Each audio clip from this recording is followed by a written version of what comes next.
Right. Hello, welcome back. And now we're going to talk about how to use Pascal's triangle in order to make this whole multiplying binomials things a little bit easier. So we're going to start with binomials, and then we're going to move into something that looks a little bit more complex, but it's going to come right back around to Pascal's triangle. So it'll be much easier than it looks.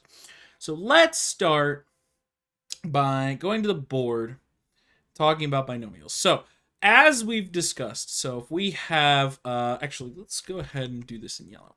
So I went ahead and put a Pascal's triangle there on the left, got the first 6 rows done. We're going to use that as reference for this little lesson. So let's say we have a plus b square. So as we've talked, so we got a square, so we got one of those, plus 2 times ab plus 1 times b squared. Now, if you look closely, you'll notice that this has the numbers in front. So the numbers are 1, 2, and 1. You might have noticed that is exactly the same as the third row on our Pascal's triangle. That is not an accident. Binomials actually multiply in this kind of format every time you multiply them. Now, you might have noticed, though, that this is a square term and that's in row 3. So here's the thing. When it comes to powers, we are always one less than what it looks like. So if we were the 0th power, the 0th power would be the first row. The first power would be the second row. The second power would be the third row. The third power would be the fourth row. So basically, whatever the power is, you go one higher than that, and that's where you get your coefficients. Now, you might have also noticed that the powers for A go 2, then 1, then none. Meanwhile, B goes backwards. So does this always work this way? And the answer is yes. Yes, it does. So let's say, for the sake of argument, we have A plus B cubed. So that's the same as A plus B squared times A plus B. So we already know what A plus B squared is. So that would be A squared plus 2AB plus B squared. So we're going to go ahead and multiply this out before we jump into the triangle so we can point out just one more little oddity that happens when we're doing binomials. And then we can just use Pascal's triangle from there on. So if we were to multiply the last of this stuff out, so if we multiply the A, so that would give us 1A squared plus 2A, oh, I'm sorry, not A squared. That's A cubed. My bad. I'm silly. So that's A to the first times A squared. So that'll be A cubed. So then we multiply by the next term. That'll give us 2A squared B. Then we multiply by the term after that, and that'll give us a 1AB squared. And you might have noticed that that doesn't really line up with the fourth row. But don't worry. We're going to get there. We're going to get there. So then we do the bottom bits. So the bottom bits, so A squared times B. So that's plus 1. A squared B, and then we do this part right here in the middle, so that's going to be plus a 2AB squared, and then we do the B times B squared. That'll give us a 1B cubed. So now, if we combine our like terms, so this is an A square, that's an A square, so we got 3A square B plus, so then we got 1AB squared, and then we got 2AB squared. So 1 plus 2 is 3 again. AB squared plus 1A cube, and then we got a 1A cube in the front. So notice here that when it comes to the powers, the power of our first term, A, always starts off as the highest power that we started with. And then it goes down by 1 as time goes on. So we start off, if we have A cubed, we start off with, if we have A plus B cubed, we start off with A cubed, then squared, then first power, then no power. And B, the second term, basically works the same way, but in the opposite. So it's B cubed, then B squared, then B. So if we were to do this a little bit faster and with some actual numbers now. So let's run some numbers through this. Let's run some actual numbers through this. So let's say, I wanted the brush, thank you. So let's say we have x minus 3, and we cubed that instead. Well, according to this, so if our power is 3, we got 1, 1, 1, 3. So let's go ahead and do that. or 1331. My apologies. 1331. So we know we got 1331. We're going to put plus signs in front of those 3s and those 1s. And we know we have the first term cubed at first, and then so 1 power less than cubed would be squared. 1 power less than squared would be x to the first, and now there's no powers of x at all. So our second term then is going to be -3, so we're going to start off with that cubed. Then the term after that, I'm going to have -3, and then I'm going to square it, and then I'm going to have -3, and it'll be to the first power. And now there's no -3. So basically, we start off with the highest power on the left for the first term, and then it goes down by 1 as we move to the right. And we put the highest power on the far right for the second term, and then we lower that power by 1 as we move across. So if we were to simplify this, there would be 1x cube minus 3 times 3 is 9x square plus 3 times 9 is 27. Oh, my apologies. Yes, or no, yeah, because this would be a positive 9, because -3 times -3 is positive 9. So 9 times 3, 27, and then we would have x, and then it would be minus, so 9 times -3, that'd be -27. So we just have minus 27 at the end. So there we were able to simplify it, and it didn't wind up taking too much time. So now what we're going to do is we're going to do one bigger one, and then we're going to move on to something else. So let's say we hit the big guy. So the big guy at the bottom, so this guy, oh, that was not what I wanted. Okay, so this guy would be if our power was 4. This guy would be if our power is 5. So let's do something small, but, just difficult enough. So let's say we got x minus 1. We're doing that to the 5th power. So the 5th power means we're doing the 6th row. So we should have 1, a 5, a 10, another 10, another 5, and then another 1. We need to put plus signs in front of those because those are our coefficients. So our first term is x. So we got x to the 5th, then x to the 4th, then x to the 3rd, then x squared, then x, then plus 1. And so now we're going to do the -1. So on the far right, we got -1 to the 5th, and then we do -1 to the 4th, and then we do -1 to the 3rd, and then we do -1 squared, and then we do -1. And so now, just by following Pascal's triangle and remembering the rules for our powers, we don't actually have to multiply 5x times 1s, because if we had to do x minus 1 times x minus 1 times x minus 1 times x minus 1 times x minus 1, we would be here for a very, very long time. That would be a lot of multiplying we would have to do. So instead of doing all of that hullabaloo, instead of having to deal with all of that nonsense, we are just going to use Pascal's triangle to make our lives nice and easy. And of course, if we can simplify this, I'm not going to for the sake of this question, because we got a bunch of other stuff that we need to go over, but we would just simplify. Basically, the 4s with even powers would become positive, so we'd have, or actually, well, I'm already here, I might as well. So we'll have 1x to the 5th, and then 5 times -1, that'd be -5x to the 4th, and then 10 times x cubed, so that's going to be a positive, because -1 times -1 is positive, so 10x cubed, and then minus 10x squared, and then plus 5x, and then minus 1. So notice how there we just kind of went back and forth. Yeah, every time you have a negative number and you're just switching the powers, so odd powers are negative, even powers are positive. Whenever you have a negative number, that's just kind of how that rolls out. So now that we're done with all of that, so we're done with this part of it. We're done with this part. I am going to leave those numbers up there, but we're not going to call them powers. So what I'm going to do, actually, you know what? I'll go ahead and delete it. Well, I can fill in Pascal's triangle pretty fast. So we'll just go ahead and go back to the presentation. So that's how powers of binomials work. And so that's those. And now we're going to look at something else that deals with Pascal's triangle. We're going to look at something called a factorial. So factorials, at first, they're going to seem a little bit strange, but once we use them a little bit, they won't be so bad. So factorials are written as the number with an exclamation point. And if you see a number written with an exclamation point, that just means you take that number and multiply by every whole number underneath it. So if you have 4 factorial, it'd be 4 times 3 times 2 times 1. They often get used in probability, but not always. They don't always have to be in probability. So, but one thing we're gonna go ahead and do one real fast. So let's go ahead and do 6 factorial.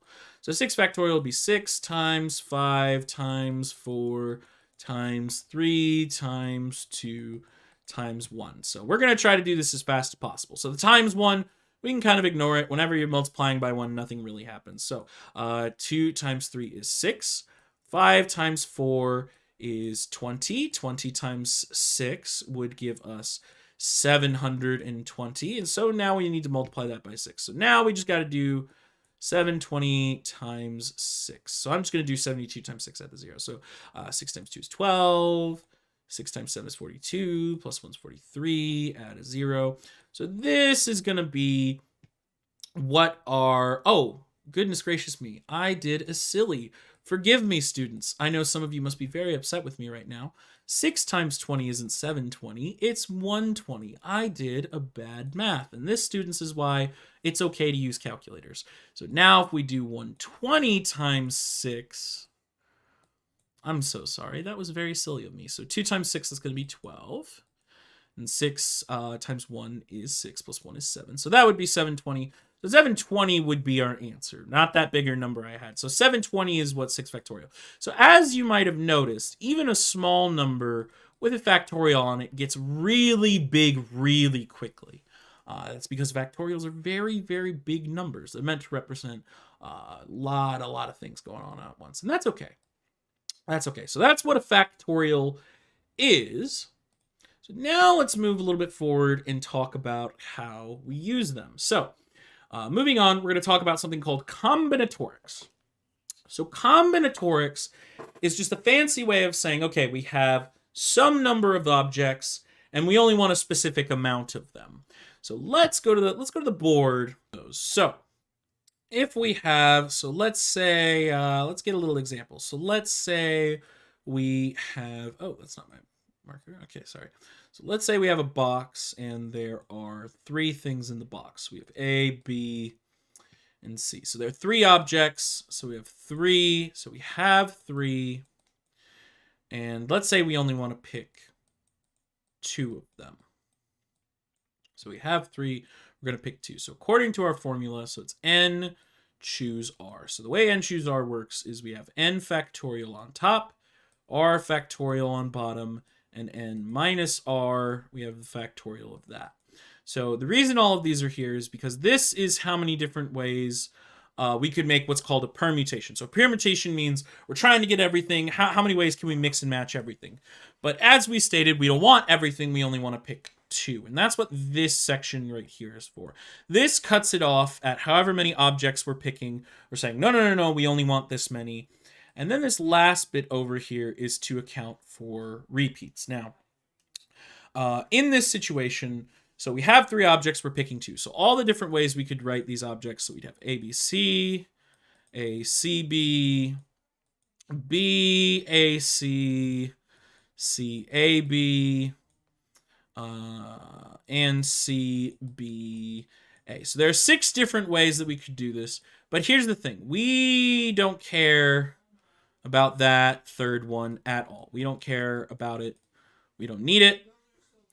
So that part's going to go away. Now, the other thing that's going to happen is some of these are exactly the same. So BA and AB, as far as we're concerned, those are the same. AC and CA, as far as we're concerned, those are the same. And, oh, I didn't write BCA. My apologies. So CBA and BCA, those are, again, the same as far as we're concerned. So really here, there are only 3 options. But I don't want to have to write this out every single time. That's a lot of work, and it takes too much time. So let's just run it through the formula and see if that gives us the same thing. So we have 3. We're choosing 2. So we should have 3 factorial over 2 factorial, and then 3 minus 2, that would be 1 factorial. Okay, so 3 factorial is 3 times 2 times 1. And we're going to put that over 2 times 1 times 1. So the 1s, they're going to cancel. 2s are going to cancel. So 3 over 1, that's 3. Now, you might be thinking to yourself, that was a lot of work just to get 3. I mean, It seemed easy enough to do 3 before, right? Well, in this case, you would be correct. That was a pretty simple, pretty small example. But let's say we get something bigger. Let's say we get something crazy like, let's go for, let's say we have 13 objects. We only want to pick 4 of them. Okay, now that would be something where it's like 13. How many different ways can I write 13 different objects? That's like a lot. I had to write 6 of them when I only had 3. I'm going to get a lot more if I have to do 13. So let's just go ahead, write 13 factorial on top. So 13 factorial. On the bottom, we got 4 factorial. 4. So 13 minus 4, that would be 9 factorial. So, okay. Okay, so that means for 9, we have 9, 8, 7, 6, So 5, 4, 3, 2, and 1. So on top of the 13, we have 13, 12, 11, 10, 9, 8, 1. So all of this stuff from 9 down is going to get canceled by the 9 factorial. So we're going to do ourselves a favor and write this easily without the 9 through 1 business. So we got 13 times 12 times 11 times 10. And on bottom, we got 4 times 3 times 2 times 1. So what we're going to do here is we're actually going to use a little bit of multiplication to make this easier. So 3 times 4 is 12. So if we cancel this 12, we can cancel it with all that stuff down there. And now 10. 10 is the same as 5 times 2. So we're going to use this 2 to cancel that 2. So this 10 is now a 5. So, and then 1 times 1, you can always have times 1. It's not a big deal. So now on top, we've got 13 times 11 times 5, which granted, those are some big numbers to multiply, but it's much better than having to do every single number in the group. So I've got 13 times, let's go do 13 times 5 first. So 13 times 5, that's going to be 15. 5, 6, that's 65. Multiplying it by 11. So there's a 5, there's a 6, there's a 5, there's a 6. We add them. So that's an 11, that's a 5, and that's a 7. So there's 715 ways I can pick 4 objects out of 13. Now, as you might suspect, as I am wont to do, I am going to give you guys a much faster way to do this. Because again, this is much shorter than the alternative of actually having to write everything out and figure out, like, oh my goodness, we got to write 13 objects. How many different ways can we do that? I mean, you do it tons and tons of times, millions and millions of times. By hand, absolutely not. We're going to do this nice little neat formula to figure that out. But there's an even nicer way to do it. And as you might have predicted, it uses Pascal's triangle. So what we're going to do is we're going to head over to Pascal's triangle. We're going to do combinatorics with Pascal's triangle. So now what we could do is if we treat n as the row number, so basically the power. So you remember how last time we were doing the power? So now we're going to be using the row number as how many objects we have, and R is how far we move forward. Now, neat thing about Pascal's triangle is that we typically start counting rows at 0. So I'm going to show you what that means with this version of Pascal's triangle. So over here, we're going to look at, so this is Pascal's triangle, and like we said over there, we're going to say that we start counting with 0. So basically, we have 0 objects, and there's only one way that we can pick 0 objects. There's only have one option. So then we say we have 1 object. So if we have 1 object, we can pick 0, like we did before. So we could pick 0, or we could pick 1. So if we pick 1 object, then we're going to have 1 choice. So each of these rows represents, so we have a number of objects, and we are picking a certain number of them. But we always start each time with pick 0. So we're always going to start by picking 0 of these objects. That's why it always starts and ends with a 1, is because we always start off by picking 0 of the objects, and then we pick all of them at the end. So there's only one way to pick none or pick all. That's why 1's across here, 1's across there. So if we were to do a combinatoric with Pascal's triangle, look a little something like this. So let's say there are 4 objects and we want to pick 2 of them. So we go here to the 5th row. So the 5th row represents 4 objects. So we pick 0, pick 1, and then pick 2. So 6 is the number we'd use when we pick 2 objects out of 4. Now, if we do that using combinatorics, we'd have 4 factorial over 2 factorial times 2 factorial, because 4 minus 2 is 2. So that'd be 4 times 3, because this 2 would cancel the 2 and the 1. And then we have 2 times 1. So 4 divided by 2 is going to be 2. 2 times 3 is 6. So we know that this method works pretty much every time. So when we're doing smaller factorials, it's actually easier just to go straight into Pascal's triangle and let Pascal's triangle do all of the hard work for us. So let's say now that we want 5. Oh, hold on. I need to erase this one sec. Hold on. So let's say, for the sake of argument, I want 5 pick 3. So 5 pick 3. So 0, 1, 2, 3. So 5 pick 3 is going to leave me with 10 objects.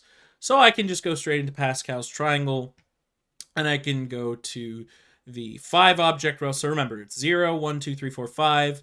And then when I'm going left to right, it's 0, 1, 2, 3. So this is the one I want.